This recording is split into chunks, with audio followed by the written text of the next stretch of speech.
Tayo ay manalangin. Panginoon, salamat sa umagang ito. Nakita po namin, Panginoon, ang iyong kadakilaan sa aming mga buhay.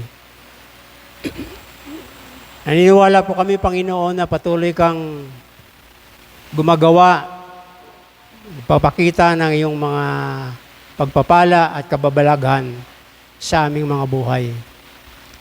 Patuloy mo po itong gawin sa amin, Panginoon, upang makita at mapatunayan ng lahat na kayo ang Diyos na totoo na siya naming pinaglilingkuran. Pag-isahin mo po ang aming isip, pag-isahin mo ang aming isipan, at tulungan mo kami na magawa namin hindi ang aming nais, kundi ang iyong kalooban sa buhay namin. Punuin mo po kami ng karunungan ng iyong Holy Spirit upang sa ganun, Panginoon, mga aral at mga salita na aming pong matunghayan ngayong umaga, magbigay po ng kalakasan upang kami patuloy na maglingkod sa panahon, Panginoon, na kami ay may mga trials, suliranin sa aming mga buhay. Salamat po, Ama, pinupuri ka namin at dinadakila sa aming buhay. Ito pong aking dalangin sa pangalan ni Jesus. Amen. Praise God. Maupo po tayo. Yan. Nasaan na po yung ating mga tambourine dance? Yung mga susunod na henerasyon.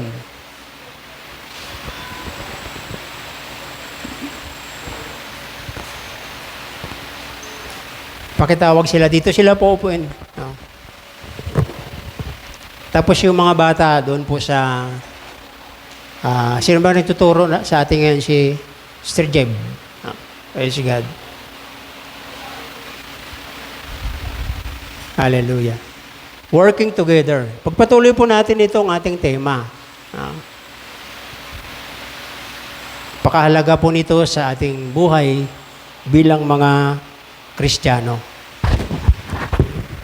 Sama-samang paggawa patungkol sa ating Panginoon. Purihin ng Diyos. Mga kapatid, kung ating pong aralin itong chapter 4 ng aklat ng mga gawa, ay makita natin na ito po yung pasimula, no? Ng paglago ng iglesia ng ating Panginoon. At ang pinaka-sikreto dito, yung pagsasama-sama. Gumagawa sila, hindi lamang para sa isa, kundi yung isa ay gumagawa para sa lahat. Ganun din po yung gawain ng mga apostol at sa panahon natin ngayon. Para lumago ang church, sama-sama tayo. Sama-sama tayong manalangin. Ano pa ba? Sama-sama nating ibahagi ang Panginoon, ipakilala, i-share. Dahil sa panahon natin ay napakalapit na po ng pagdating ng ating Panginoon.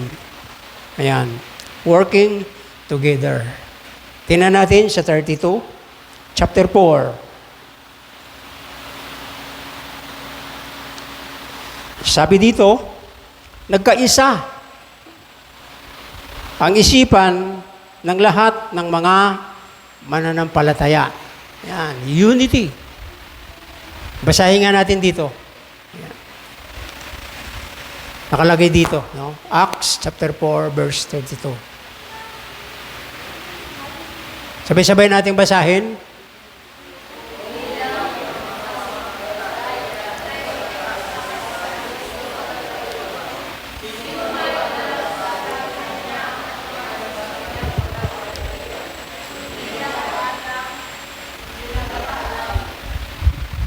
Yan, mapapansin natin dito, no? Binanggit yan sa King James Translation, nagkaisa ang kanilang puso at kaluluwa. Ano po? Ibig sabihin, buong buhay nila itinalaga nila sa pagsishare, sa pagbabahagi ng salita ng ating Panginoon. No? At napakahalaga po nito para sa ating sa panahon natin ngayon. Ang ibig sabihin, hindi na tayo dapat liko-liko pa, hindi na tayo dapat magpalipas pa ng araw. Pag mayroong pagkakataon, ibahagi natin, i-share natin, ipakilala natin ang ating Panginoon. Para kanino? Para sa ating mga kaibigan, mga mahal sa buhay, no, mga magulang, kapatid, ano pa ba, kapitbahay. Ibahagi natin ang ating Panginoon. Sabi niya, nagkaisa sila ng isipan at damdamin. Lahat ng mga mananampalataya. Praise God. Ang sikreto po ng paglago ng isang iglesia, praise God, no? Kapag tayo ay nagkaisa. Hindi tayo kalat-kalat. Gawin ko po halimbawa yung ating music. Itong drum, napakaraming ano yan. Napakarami mong dapat gawin yan. Pero ito ay, no, minamanage ng isang tao. Kapag magkamali ka, pagdating ng awitan, magkamali ka ng palo dyan, hindi na maganda yung dating. Hindi na siya magandang pakinggan. No, halimbawa, napakalakas talaga ng palo mo na parang hindi na maririnig. Kaya nga sabi ko kanina, medyo babaan natin ng konti yung ating instrument. No, para galing kasi dito yan. Galing dito. Pagkatapos bababa sa congregation. No? At yun yung magiging paghahandog, no, at pagpapagamit natin sa ating Panginoon. Praise God. Kapag ang isa dyan ay malakas at hindi tama yung pagpalo mo, maririnig agad yan. No? Nararamdaman yan. Ganon din yung gitara. Yung gitara, di ba yung gitara mayroong 6 na string? Papansin nyo, 6 yung string ng gitara. Itong 6 na ito, mayroon itong protocol, mayroon itong pamantayan. Na kapag ang isa dyan, pakinggan natin, kapag ang isa dyan ay wala sa tono, ramdam. Mawawala mawawala ng kapangyarihan ng iyong awit, yung iyong mga pagtutugtog. Kapag ang isa dyan, sa string ng gitara ay wala sa tono. O ganoon din sa ating bilang mga Kristiyano. Ang sikreto, yung pagkakaisa. Sama-sama. Praise God. Paano tayo padalhan ng Panginoon ng maraming church member? Kung hindi tayo nagkakaroon ng pagkakaisa, kahit sa panalangin nga lang, yung ating Friday, yung ating pag-aaral ng discipleship, hindi tayo sumusunod. Hindi natin ginagawa. Dami-daming mga hadlang lagi. Dami-dami nating mga rason, dami-dami nating mga alibay sa buhay. Praise God. Pagkakaisa. Ang buong iglesia ng sumasampalataya ay nagkakaisa sa puso at kaluluwa. Di ba sabi yung 10 Commandment, yung naging 2 na lang, mahalin ninyo ang Panginoon ng buong puso at kaluluwa, lakas at buong pag-iisip. Para ba sa panahon natin ngayon, ang paglilingkod natin sa Diyos ay parang pagpalipas oras, parang sa katotohanan lang, parang hindi totoo.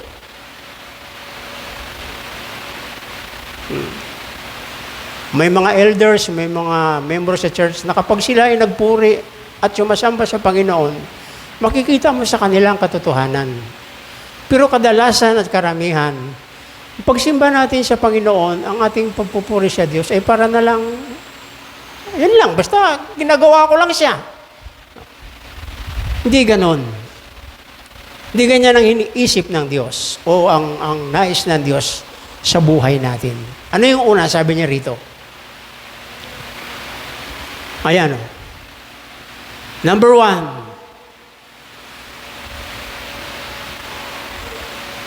United.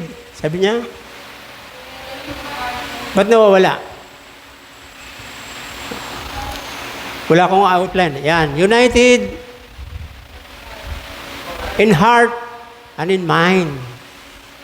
Saan ba nakalagay ang ating puso at ang ating isip? Hindi ba ito ang hinihingi ng Diyos sa atin?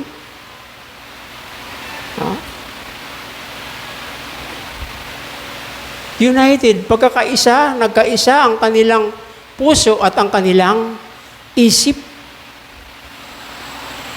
Para saan?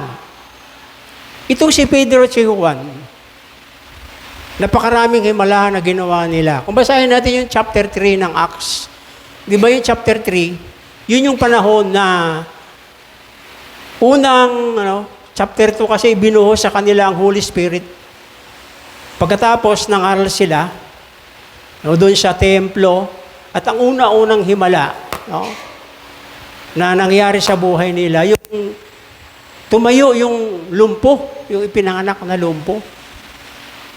Kasi may mga taong nagpipray. May mga taong nananalangin. At ito yung church.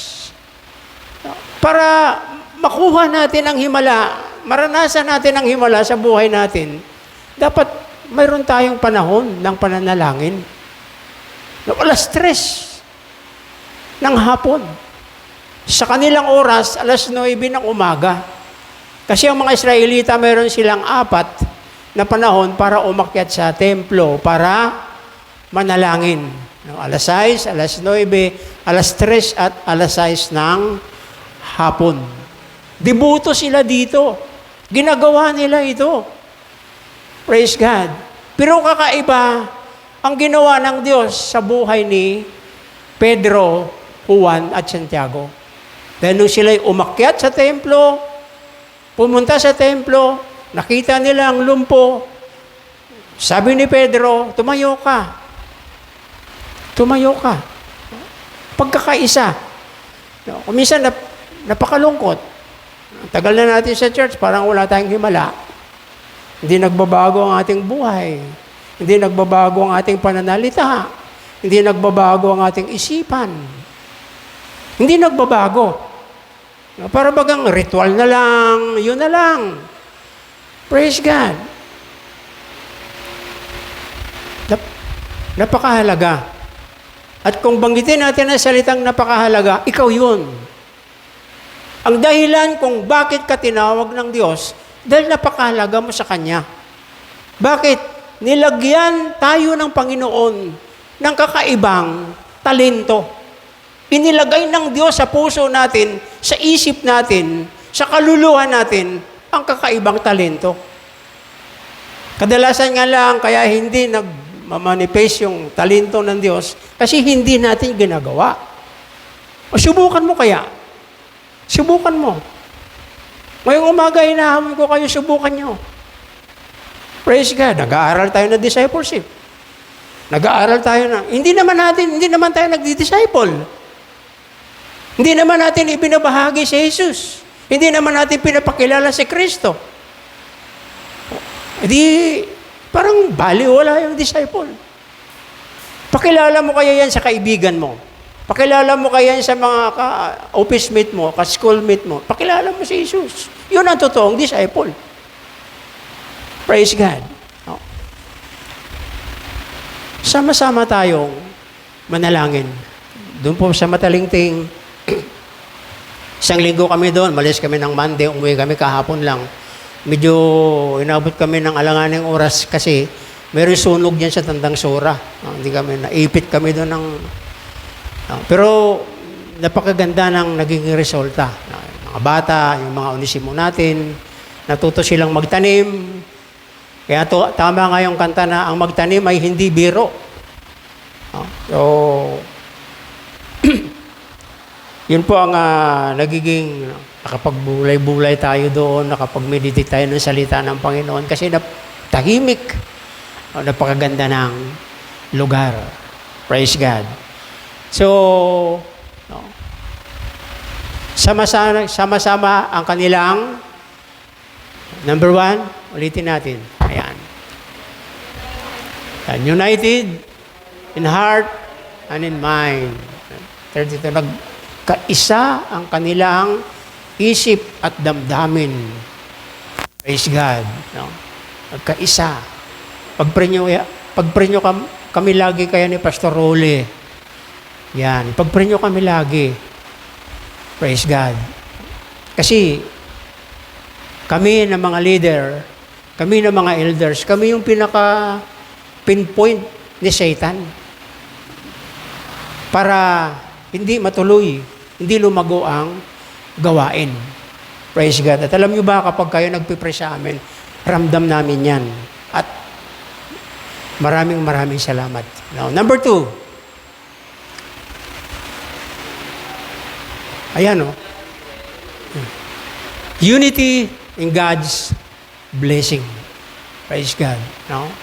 Kapag tayo pinagpapala, huwag nating isipin bunga ng ating karunungan, bunga ng ating lakas, bunga ng ating sariling paghihirap. Kaya tayo pinagpapala, yan ay dahil sa biyaya ng Diyos.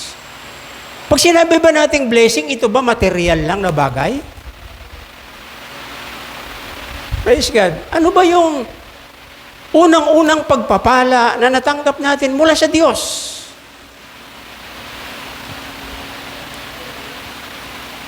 Ano yung blessing na natanggap natin mula sa Panginoon? Tayo lang, ikaw lang, ako lang, tayong lahat lang yung nakatanggap nito. Ano yun? Yung salvation. Yung pagkakakilala natin sa Diyos. Yung pagtanggap natin sa Panginoon. Kaya tumayo ka na sa ganyang uri ng buhay. Huwag mo nang alisin yan sa buhay mo. Kasama mo na yan. Blessing. Kaya dapat yung blessing na yan, ibahagi natin. I-share natin. Praise God. Walang nagre-response. No? Kasi busy. May ginagawa. May trabaho. Praise the Lord. Sige, ulitin natin yung ating mission at vision. Go.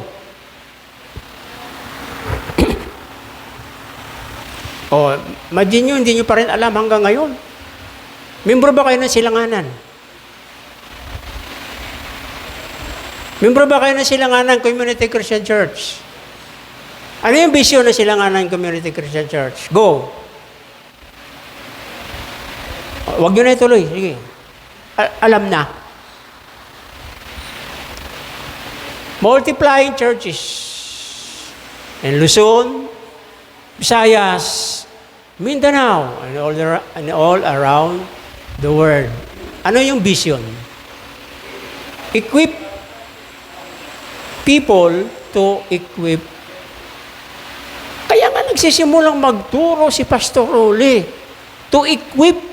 Kasi kapag nagtuturo tayo na wala tayong alam, hindi tayo nag-aral, hindi tayo na-equip, ano yung ating ituturo? Sarili natin. Magyabang lang tayo niyan.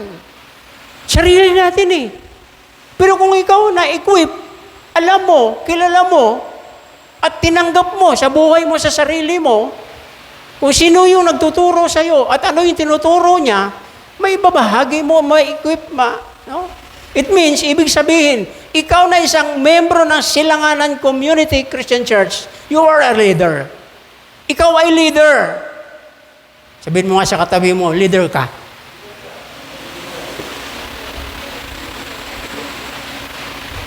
Praise God, leader ka.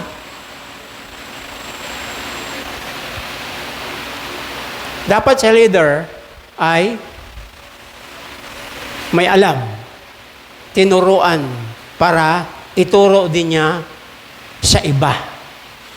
Praise God. Para yung descendants, yung mga susunod na lahi, susunod na henerasyon, mawala man tayo, mawala man ako, mawala man si Pastor Role, mawala man tayong lahat, nang dudoon pa rin.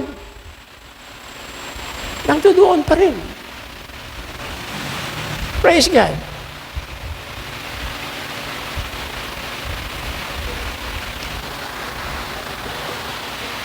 At dapat yung church natin, hindi lang 2. Next step, paggagawa ko ng dito, box. Mission. Maglalagay tayo para sa mission. Purihin ang Diyos. Mahalin natin ang ating komunidad. Saan kang komunidad nakatalaga? Anong barangay ang nakakasakop sa iyo? This is our community. Ipakilala mo ang ating Panginoon. Pakilala mo siya. Napakalapit na ng panahon ngayon, mga kapatid. Di natin alam. Basta malapit. Ang sabi ng 2 Peter, ang 100 taon, chapter 3. Hanapin nyo na lang doon sa chapter 3. Ang 2 Peter, ang 100 taon ay isang araw lang sa Panginoon. At ang isang araw ay 100 taon para sa Diyos. Means, pwede siyang dumating ngayon, pwede siyang dumating bukas. Tumanggap tayo ng pagpapala. Kung hindi ka tumanggap ng pagpapala, ang tanong, bakit nandito ka? Di ba? Pastor, wala lang. Basta nandito lang ako. Hindi yan ang totoong buhay ng isang Kristiyano. Baka nahiya na lang tayo. Diba? Parang ganun eh. Nahiya na rin kasi ako eh. Kaya, no. Dapat magiging makatotohanan tayo sa harap ng Diyos. Kasi ang Diyos ay hindi nagbibiro sa atin. Praise God. Pinagpala tayo ng Panginoon. Amen? Amen. Pinagpala ka ng Diyos. Tinanggap mo na si Jesus. Nasa puso mo ng ating Panginoon. Mayroon ka ng buhay na walang hanggan. Huwag mo naman suluhin yun. Huwag mo naman sarilinin yun. Ibahagi mo dahil kailangan ng iba yung blessing na tinanggap mo. Praise God, hindi ka mawawalan. Hindi ka mauubusan.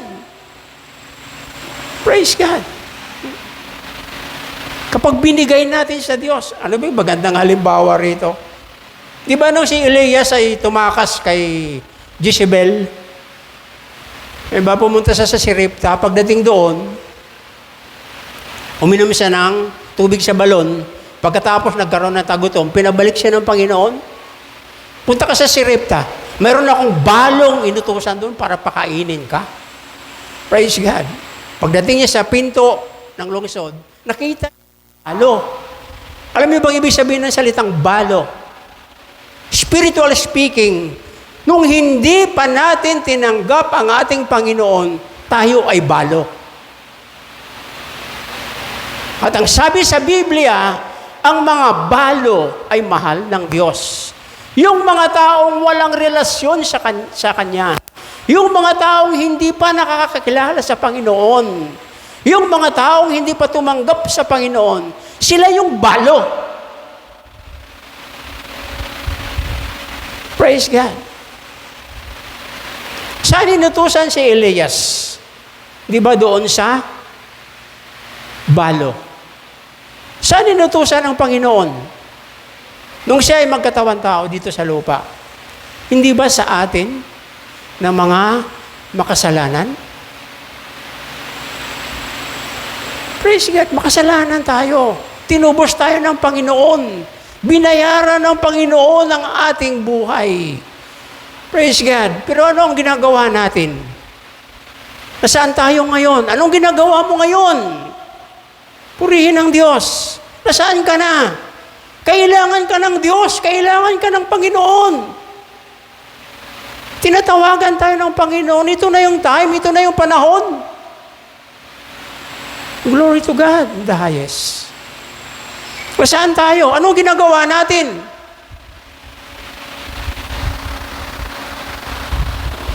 Ano nangyari sa balo? Praise God. Yan. Wala na kami pagkain. Ito nga, namumulot na lang ako ng patpat. Alam mo ba sa ibig sabihin ng salitang patpat? Mga kapirasong kahoy. Dali lang magningas at madaling mawala. Sabi ng propeta ng Diyos, gawin mo. Gawin mo at gagawa ang Diyos ng himala sa buhay mo. Kaya kadalasan, hindi natin natatanggap ang mga himala at pagpapala ng Diyos dahil sa ating mga pag-aalinlangan. Pastor, kung gagawin ko kaya yan, hindi naman kaya lalabas na ako ay kahiya-hiya. Hindi naman kaya lalabas na pagtatawanan ako. Bubulihin ako. Kukutyain ako. Nakasulat na sa Biblia eh. Ano ba gusto mo sa buhay mo bilang isang Kristiyano? Lagi kang purihin? Lagi kang palakpakan? Lagi kang pasalamatan? Di ba yung mga pag-uusig, pag-ungutya, kasama yan sa buhay natin bilang mga Kristiyano? Pastor, di ako pupunta doon. Pagtawanan lang ako doon. Pastor, di ako pupunta doon. Anong gagawin ko doon? Yun pang mga isipan ng mga tao na hindi ligtas. Isipan ng mga Kristiyano na sarili lang. Kasi takot. Nangangamba. Sino ba may hawak ng buhay natin? Di ba ang Panginoon? So kung gagawin natin ang kalooban ng Panginoon, kanino tayo natakot? Sa Diyos. Sa Diyos. Kasi yun ang layunin niya sa buhay mo, sa buhay natin.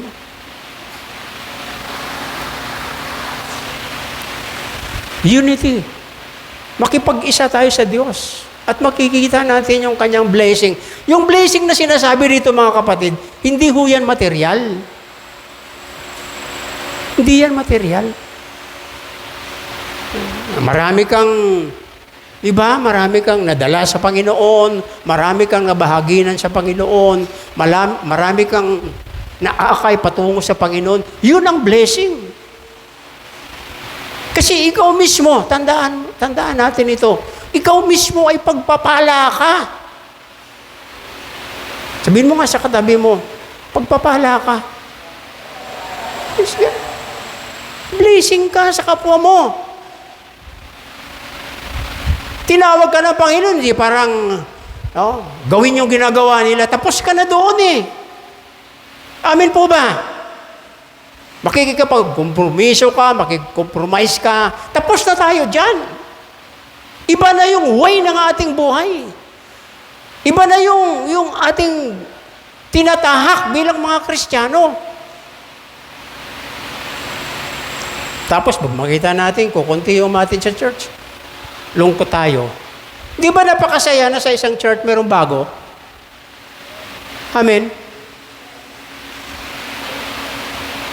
Proud ka yan, pastor.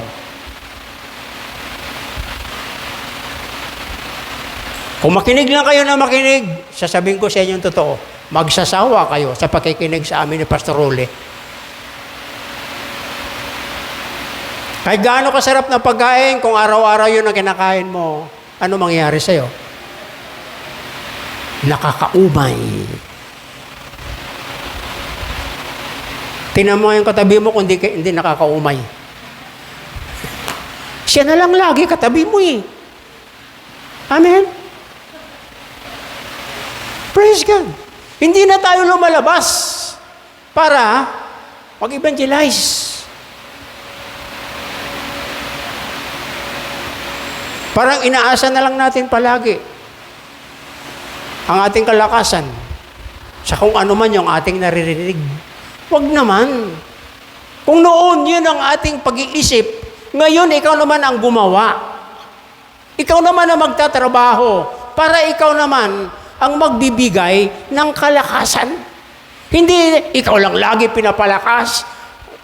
Ayaw ko nang bumalik diyan kasi parang hindi naman ako lumakas din sa sermon ni pastor. Paano? Praise God. Magsasawa din kayo, maniwala kayo sa akin. Pero hanggat ginagawa natin ang kalooban ng Diyos sa buhay natin, praise God, yun yung buhay na walang kasawaan. Mag-aantay tayo sa pagdating ng ating Panginoon. Kaya dapat mayroon tayong mga bagong ginagawa. Praise God. Hindi lang basa tayo ng basa, basa ng basa. Kung ano yung binabasa natin, unang-una, i-apply natin sa buhay natin. Pagkatapos may apply mo sa buhay mo, di siyempre malakas ka na, pinagpapala ka na. Maraming taong lupaypay. Maraming taong walang Kristo sa puso. Maraming taong walang kaligtasan. At ang kailangan nila, mga kapatid, ay hawak mo, ay nasa sayo. Dapat mong ibahagi yan. Praise God. Ibahagi mo si Jesus. Ipangaral mo ang Panginoon. Sabihin mo sa mga tao.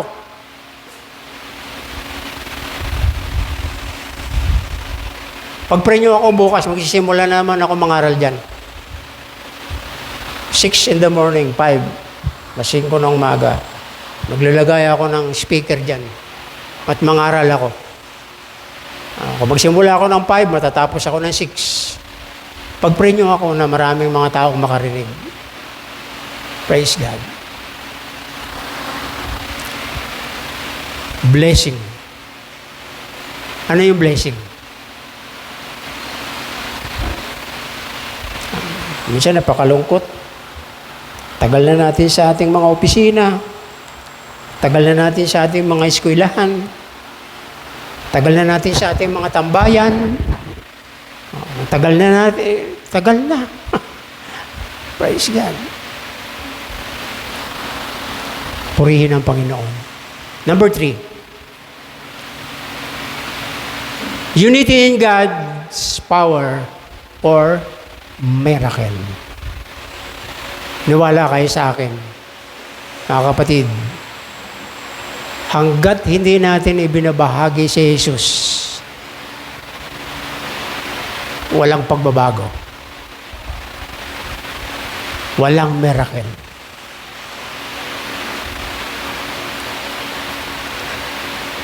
Pakipag-isa sa ating Panginoon para magkaroon tayo ng kapangyarihan na matanggap natin ang himala. Himala. Praise God. Yung bang best friend mo, na-sharean mo na ba siya? La. Nanay mo,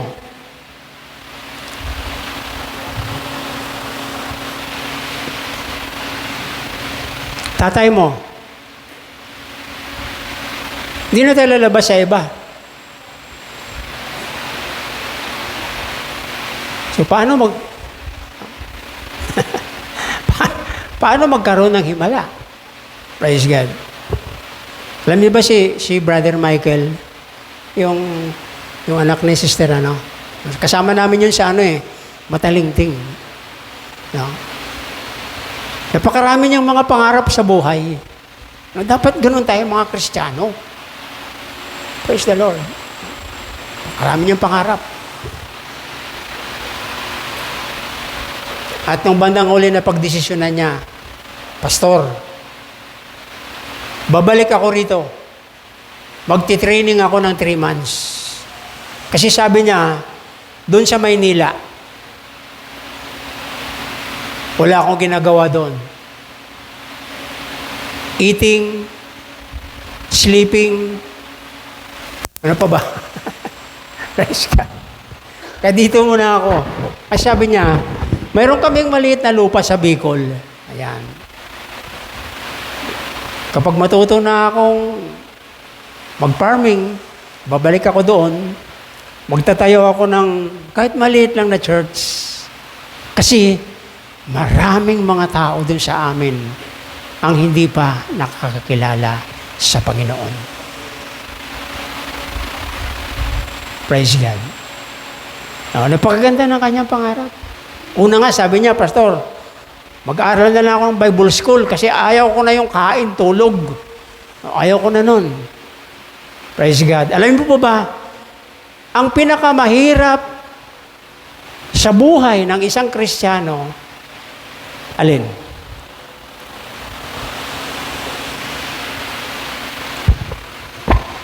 Pasok sa church, labas sa church. Pasok sa church, labas sa church. Imagine mo mga kapatid, 1 taon mong gawin yan. Hindi ba nakakasawa? Praise God.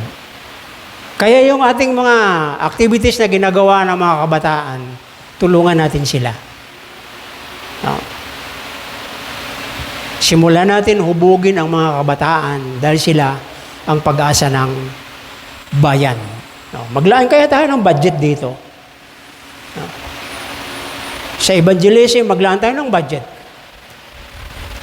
Di ba sabi sa pinag-aralan natin, Acts? No? Ngayon, ang kanilang ari-arian, hindi nilang inaari na kanila. Kung hindi, ibinibigay para gamitin ng mga apostol sa pangangaral ng salita ng Diyos. Ayan, no? Ngayon,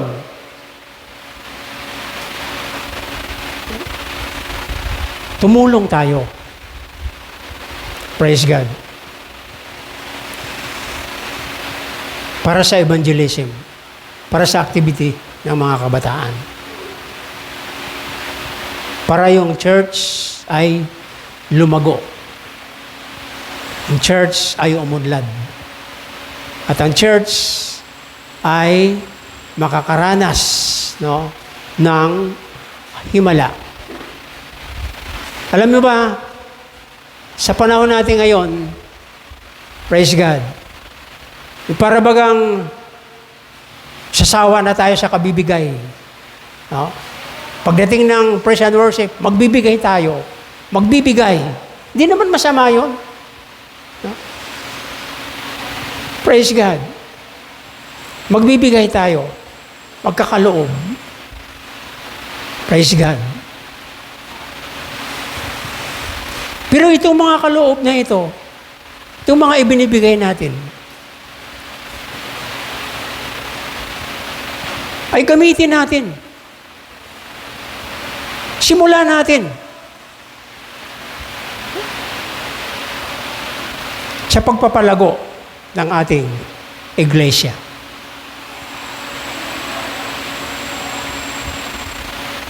Kaya minsan, trabaho tayo ng trabaho. Diba, napapansin natin, trabaho tayo ng trabaho. Ala, sige, araw-gabi. Ang gabi ginagawang araw. Ang araw ginagawang gabi. Kaya araw-gabi.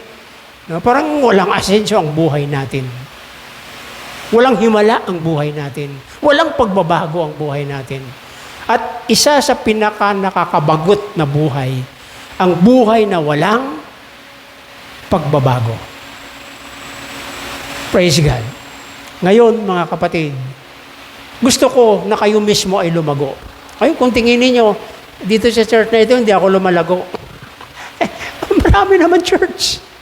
Amen? Basta ba lumago ka eh. Amen? Basta ba magamit ka ng Panginoon. Purihin ang Diyos. Kasi yun ang purpose ng Diyos sa buhay natin. Na ikaw ay magiging kagamit-gamit sa Panginoon. Kung ano yung ating iniisip, na kung saan, no, magagamit tayo ng Panginoon. Sige. Don't worry.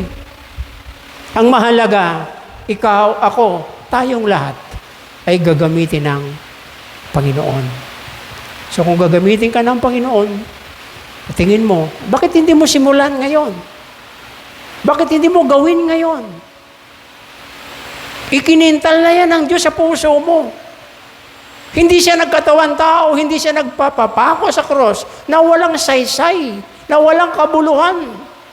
Ang layunin ng Diyos, kung bakit inalay niya, inihain niya ang kanyang buhay doon sa cross ng Kalbaryo. Praise God. Para maraming tao ang makakakilala sa Kanya. Gawin natin ito. Huwag kang matakot.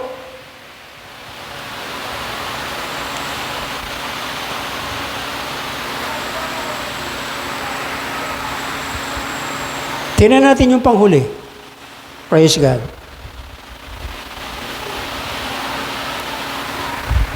Hallelujah.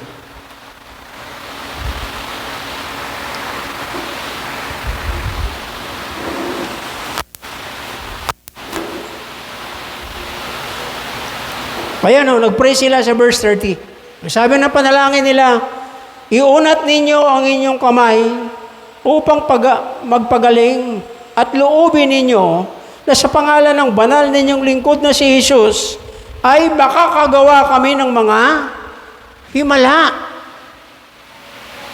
Praise God. Alam mo, ako po, lagi ako natutuwa kay Inang. Nanay ni Pastora Eva. Pag umatin dito yan, hawakan ako niya sa kamay. Pastor. Tapos kukunin yung kamay ko, papatong dito sa likod niya, kaya dito sa dibdib. Pag-pray mo ako. Kasi may ubo ako. Amen. Praise God. Praise the Lord. Yun yung mga taong sila ay sinasagot ng Diyos sa kanilang mga panalangin. Kasi naniniwala sila sa himala. Purihin ang Panginoon. Si Brother Nonong. Tingnan niyo si Brother Nonong. Sa Diyos ang kapurihan. Iba na una-una pumunta ni Brother Nonong dito. Ang payat. Humingi siya ng prayer, Pastor, pag-pray mo ako. Tingnan niyo ngayon si Brother Nonong. Kasi depende sa ating paniniwala. Kung ano yung paniniwala mo, yun yung mangyari at magaganap sa buhay mo. Praise God. Para baga ang church ngayon, ulitin ko po, parang ritual na lang. Wala tayong kaibahan sa mga Katoliko. Na para bagang na lang, gagawin natin ito kasi ito yun eh. Pero hindi ganun. Na dapat mayroong impact, mayroong dating, mayroong nangyayari, mayroong ginagawa ang Diyos sa buhay natin kapag ginagawa natin ito. Kaya dapat magiging makatotohanan tayo. Minsan pagsamba natin parang yun na lang. Praise God. Manawagan tayo rito. O punta tayo sa ganito. Ang daming praise God. Pero pagkatapos, nasaan na? Purihin ang Panginoon. Sabi rito sa 31. Pagkatapos nilang manalangin, nayanig ang kanilang pinagtitipunan. Silang lahat ay napuspos ng Espiritu. Dapat willing tayo na magpagamit sa Diyos.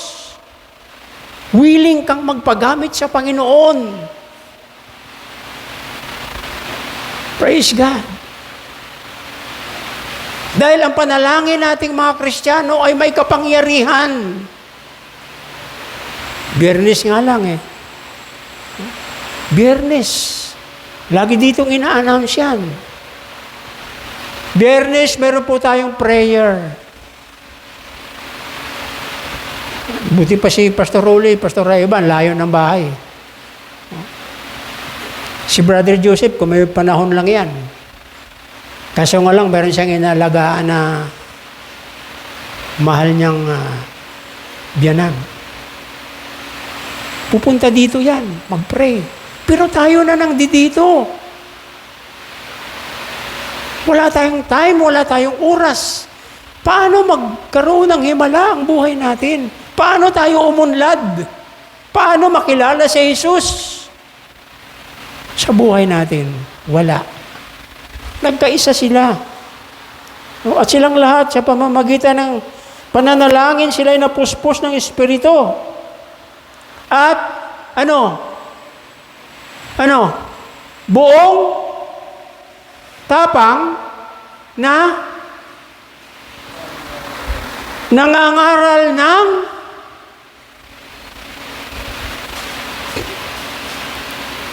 ayaw mo mangaral?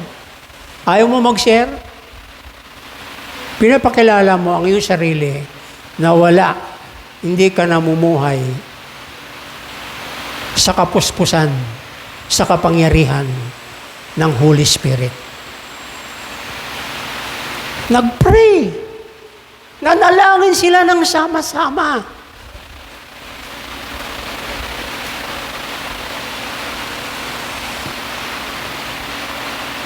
Sabay-sabay silang nag-pray. At nung manalangin, bumaba sa kanila ang Holy Spirit. At nung bumaba sa kanila ang Holy Spirit, nagkaroon sila ng tapang. Ano yung tapang? Upang ibahagi, ipangaral ang salita ng Diyos. Praise God. Mabuti sa panahon natin ngayon, open ang gospel. Panahon nila, kinukulong sila. Kinahampas muna bago palabasin. Ano ba yung rason natin para hindi tayo mangaral ng salita ng Diyos? Dahil ba sa binulag na tayo ng ating mga sariling karunungan? Inuudyukan na tayo ng ating mga sariling lakas? Dapat pa rin tayo mamuhay sa Holy Spirit. Kasi ang Holy Spirit, yung magbibigay sa atin ng tapang at lakas para gawin ang ipinapagawa ng ating Panginoon. Working together. Sama-sama tayong manalangin. At kung ano yung revelation, pahayag ng banal na Espiritu sa buhay mo, huwag kang matakot. Huwag kang matakot. Gawin mo. Kasama mo ang Diyos. Kasama mo ang Panginoon. At habang sila, ay sinisikil, habang sila ay pinipersecute, lalo naman silang nagkaroon ng tapang. Lalo namang nakita sa kanilang samahan, sa kanilang church, ang kapangyarihan ng Diyos.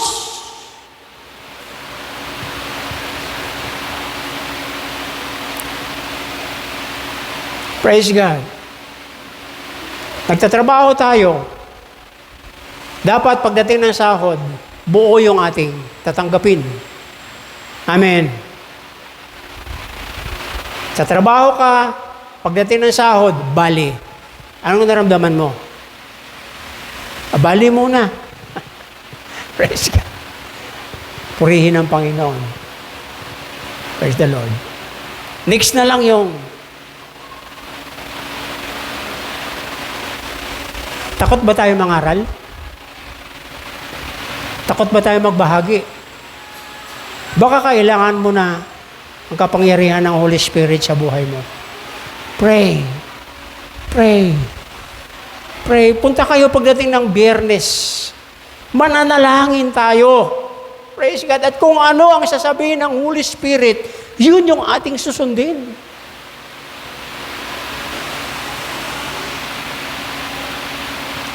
Kapag Holy Spirit ang ating sinunod, yun ang kalooban ng Diyos. Pero kapag gumawa tayo, nalabas ang Holy Spirit, hindi yan kalooban ng Diyos. Kalooban mo yan. Praise God. Diba? Nang wala pa tayong trabaho, talagang aktibo tayo. Pagdating na may trabaho na, ano na? Diba?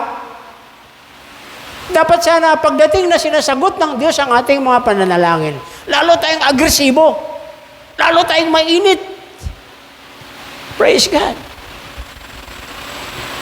Para tuloy-tuloy ang blessing. Tuloy-tuloy ang pagpapala. Lord, di na kita kailangan kasi ito na. Tinanggap ko na. Magkakaproblema tayo sa bandang huli niyan. Binigay sa'yo ng Diyos. Pagkatapos, talikuran mo siya. Di pwede. Pag binigyan ka ng Diyos, nakita ng Panginoon na tama yung ginagawa mo. Tama yung motibo mo. Kaya pinagpapala ka ng Diyos. Pagkatapos pinagpapala ka na nga. Tatalikod ka, manghihina ka, ayaw mo na.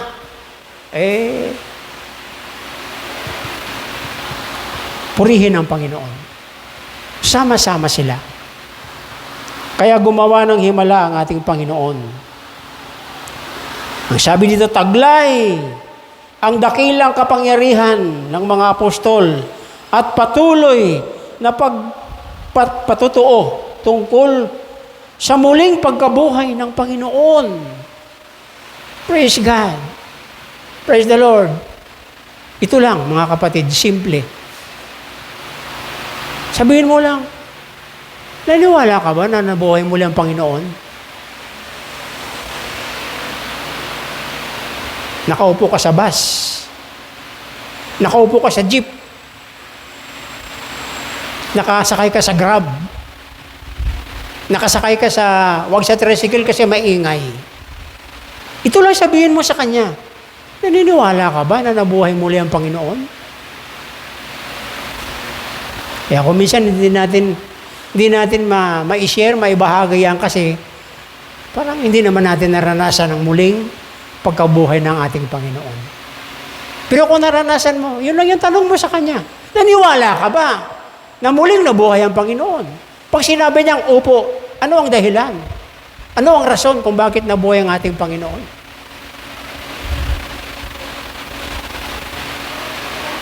Siyempre sa mga hindi Kristiyano, hindi nila alam sagutin yan.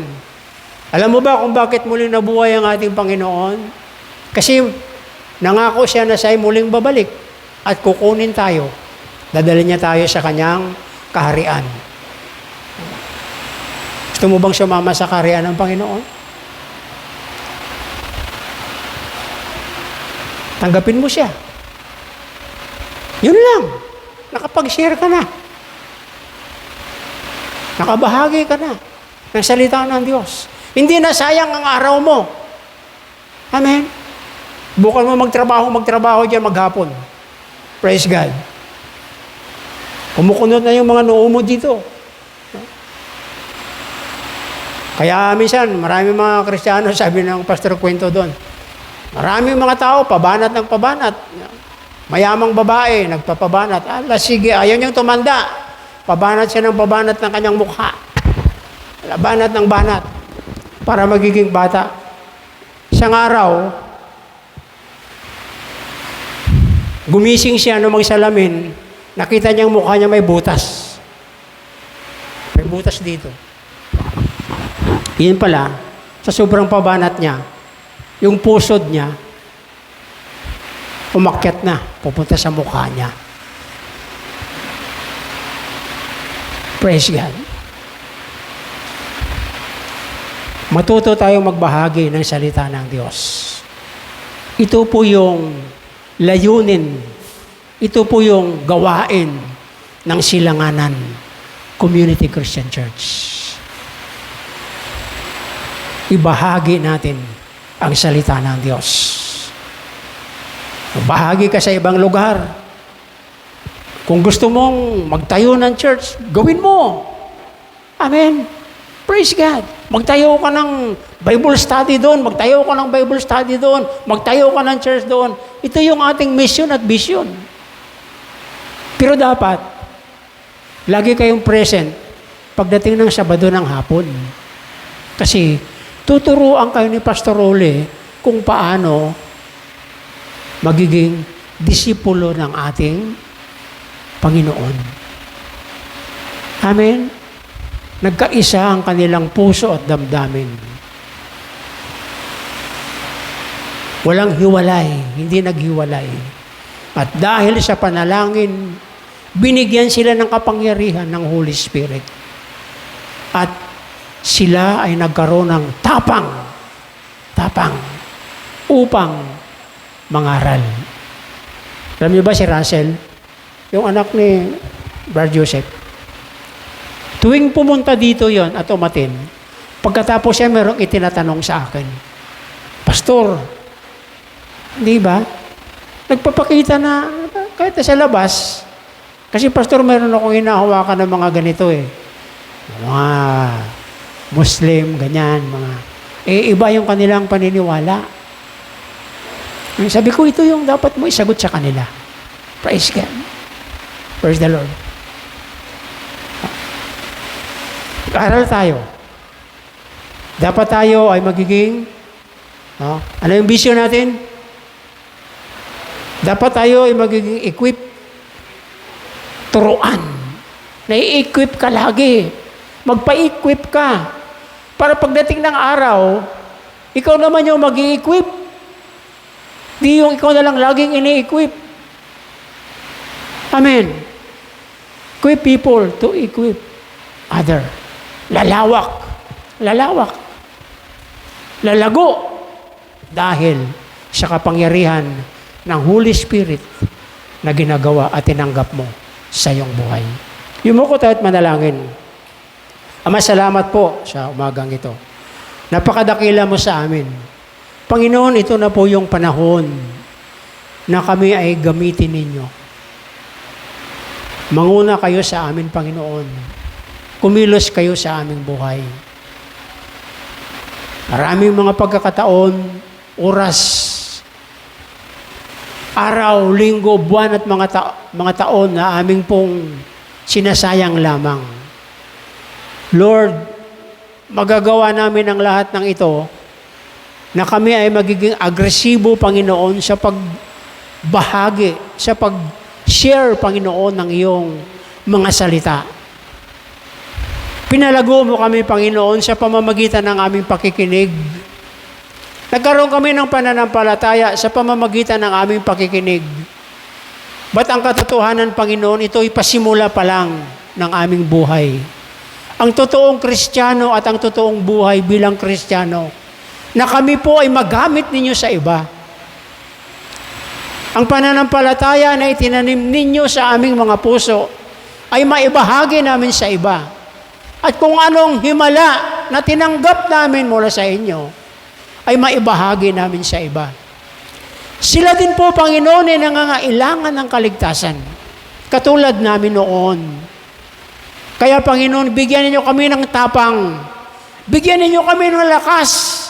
Puspusin ninyo kami ng iyong karunungan at ng iyong Holy Spirit upang magawa namin, O Diyos, ang ministeryo, ang gawain ng iyong bugtong na anak na si Jesus, na siyang nagligtas, nag-alay, namatay sa cross para sa aming mga buhay.